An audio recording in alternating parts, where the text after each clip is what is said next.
Su žmona norėjom pradėti viską iš naujo, tai ji net į pasimatymą neatėjo.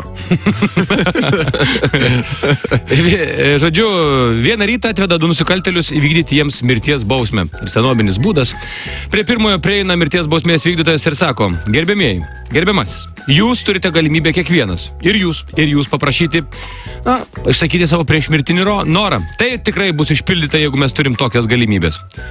Žmogus stoja, sako, aš visą gyvenimą, nežinau, sako, mėgau muziką, sako, gal galit, nežinau, man prieš mirtį pagroti kokį nors Radži dainą.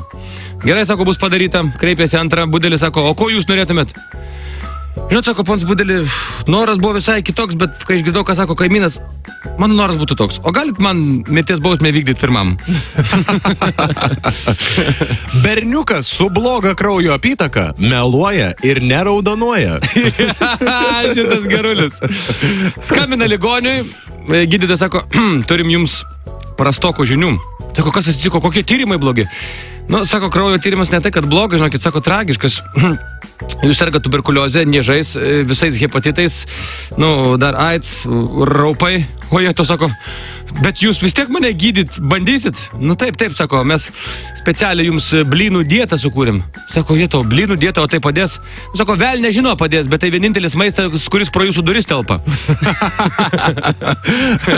Pranešinėdama orų mergaitė nejučia pradėjo rodyti, kur gyveno jos buvęs vaikinas. Tu dar tos šotus kelis, nes taip geriau. Taip, dar ką čia turim.